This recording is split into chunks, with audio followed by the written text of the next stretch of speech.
গত সপ্তাহে যে আয়াতটি পাঠ করেছিলাম সেই আয়াতটি পুনরায় আপনাদের সামনে পাঠ করেছি। আমি কোনো দিকে না গিয়ে সরাসরি বিষয়বস্তুর মধ্যে চলে যাব। গত সপ্তাহে বলেছিলাম আমার বিষয়বস্তু যেটা রেখেছিলাম সেটা ছিল আহার ও পান করা, ইসলামী শরিয়া মোতাবেক আহার ও পান করা। কিছু কথা বলতে গিয়ে সময়টা শেষ, আমি সরাসরি চলে যাব শুধুমাত্র আয়াতের মানেটা আরো একবার বলবো। আল্লাহ রাব্বুল আলামিন পবিত্র কালামুল্লাহ সূরা আল মুমিনুনের মধ্যে 51 নম্বর আয়াতে বলছেন, ইয়া আইয়ুহার রাসূল কুলু মিনাত তাইয়্যিবাতি ওয়া আমালু সালিহান। হে রাসূলগণ, তোমরা পবিত্র বস্তু হতে আহার করো এবং তোমরা নেক কাজ করো। ইন্নী বিমা তা'মালুনা আলীম, তোমরা যা করো সে বিষয়ে আমি অবহিত, আমি জ্ঞাত। তাহলে এই আয়াতে সাপোর্টিং এর কিছু হাদিস আমরা পেয়েছি। উলামায়ে কিরাম, মুহাদ্দিসিনে কিরাম, মুফাসসিরে কিরাম গণ ব্যাখ্যা বিশ্লেষণী আয়াতটাকে নিয়ে এসে করেছেন, রেখেছেন। সেটা হলো যে আমরা শরিয়া ইসলামী মতে যে আহার করি, আমরা যে পান করি, এর ব্যাপারটা বলেছিলাম। কতটা পরিমাণ আমরা খাবার খাবো, কতটা পরিমাণ পান করব, কতটা আমাদের পেটটাকে ফাঁকা রাখবো, এই মর্মে হাদিস বলা হয়েছিল। হযরতে বিখ্যাত সাহাবী হযরতে আনাস ইবনে মালিক, বিখ্যাত সাহাবী হযরতে আনাস ইবনে মালিক রাদিয়াল্লাহু তাআলা আনহু থেকে বর্ণিত। তিনি এই হাদিসটা আপনার বিস্তারিত তিরমিজি এবং মিশকাত শরীফে বর্ণনা হয়েছে আপনার 368 নম্বর পেজে। হযরত আনাস ইবনে মালিক রাদিয়াল্লাহু তাআলা আনহু থেকে বর্ণিত, তিনি বলেন রাসূলুল্লাহ সাল্লাল্লাহু আলাইহি ওয়াসাল্লাম আমাদেরকে শিক্ষা দিয়েছেন, বলেছেন যে ও উম্মতবাসীরা, ও সাহাবায়ে কেরামেরা, তোমরা স্পষ্টভাবে শোনো, শ্রবণ করো। যখন তোমাদের মাঝে তোমরা কোনো কাজ করছো বা খাবারের প্রয়োজন হয়েছে, খাবারের সময় হয়ে গেছে, আর তোমাদের সামনে খাবার এসে হাজির হয়ে গেছে।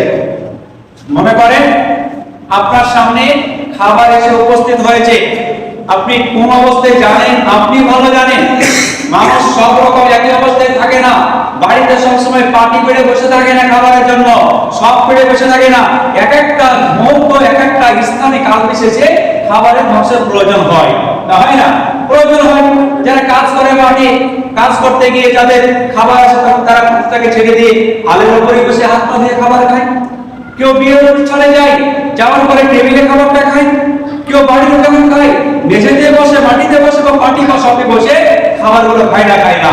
বিশ্বনবী বলছেন, যখন তোমাদের সামনে এমন পাতা খাবার এসে উপস্থিত হয়ে যাবে, আর তোমাদের পায়ে যদি তোমরা জুতো পরে থাকো, তোমাদের পায়ে যদি তোমরা জুতো পরে থাকো, জুতো অবস্থায় তোমরা খাবে না। হাদিস বলছে আপনাদেরকে, হাদিস, আমাদের বানোয়াটি ব্যক্তিগত মত চলবে না। হযরতে আনাস ইবনে মালিক বলছেন, বিশ্বনবী হযরত সাল্লাল্লাহু আলাইহি ওয়াসাল্লাম বলেছেন, যখন তোমাদের সামনে খাবার উপস্থিত হয়ে যাবে, খাবার আসবে, খাবার রেডি হয়ে যাবে, তোমার পায়ে যদি জুতো থাকে, আল্লাহ রাসূল বলেছেন তোমার পায়ের জুতা মানে দুই পায়ের জুতোকে তুমি খুলে দাও। কেন? খাবার খাওয়ার জন্য এই পায়ের জুতো খুলে তুমি যদি খাবার খাও, হাদিসের মাধ্যমে বোঝায় এটা অনেক কষ্ট থেকে আরামদায়ক। বলেন সুবহানাল্লাহ। তাহলে পরে আমরা খাবার খাবো, আমরা ভালো করে হাত মুখ পেটো তো ধোবই। আমাদের জুতো যদি থাকে, চটি থাকলে তো আমরা চটিগুলো খুলেই খাই। কিন্তু যদি জুতো থাকে, অনেক সময় দেখা যায় যদি আপনি সেই প্রেক্ষাপটে থাকেন, জুতো খোলার প্রয়োজন না হয়, আপনার অসুবিধা না হয়, খুলবেন না। কিন্তু যদি আপনার জুতো খোলার প্রয়োজন হয়, আপনার সামনে খাবার আসে, তাহলে পরে হাদিসের উপর আপনার আমল করা হবে। আপনার পায়ের জুতো দুটোকে খুলে দেবেন, তারপরে খাবারটা খাবেন।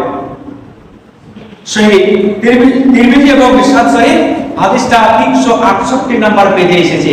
আরেকটা বর্ণনা বলবো, হযরত আনাস রাদিয়াল্লাহু তাআলা আনহু তিনি হাদিসটা বর্ণনা করেছেন। মুসলিম মিশকাত শরীফ 364 নম্বর পেজে হাদিসটা এসেছে।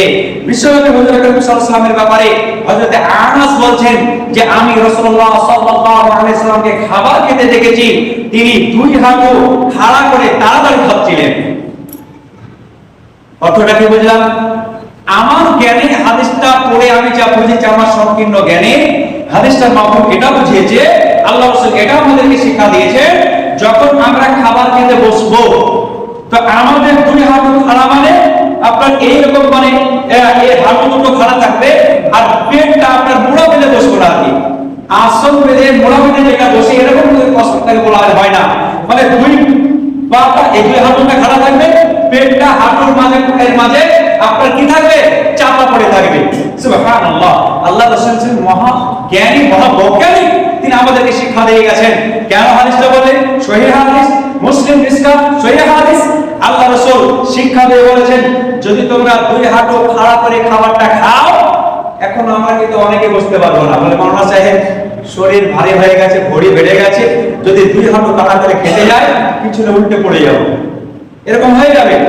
কারণ হাদিসের উপর আমল না থাকার কারণে আমাদের এগুলো ব্যাকগ্রাউন্ড ঘটে গেছে। কিন্তু যদি আপনি অভ্যস্ত হয়ে যান, তাহলে পরে দুই হাঁটু খাড়া করে যখন আপনি খাবেন, আপনার পেটের দুটো অংশ চাপা পড়ে থাকবে পায়ে, আর যতই আপনি পেট ভরে খাবেন ওই দুটো অংশ ফাঁকা থাকবে, পেট ভরবে।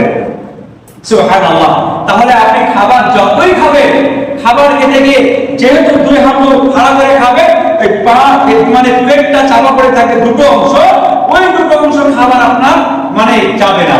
তাহলে পরে এটা ভালো দিক না খারাপ দিক? আল্লাহ রাসূল আমাদের জন্য এমন একটা শিক্ষা দিয়েছেন যে আমার উম্মতবাসী ও আমার সাহাবারা তোমরা এই হাদিস থেকে শিক্ষা নাও। তাহলে হাদিসটা কি পেলাম? আজ থেকে আমরা আমলে পরিণত করব,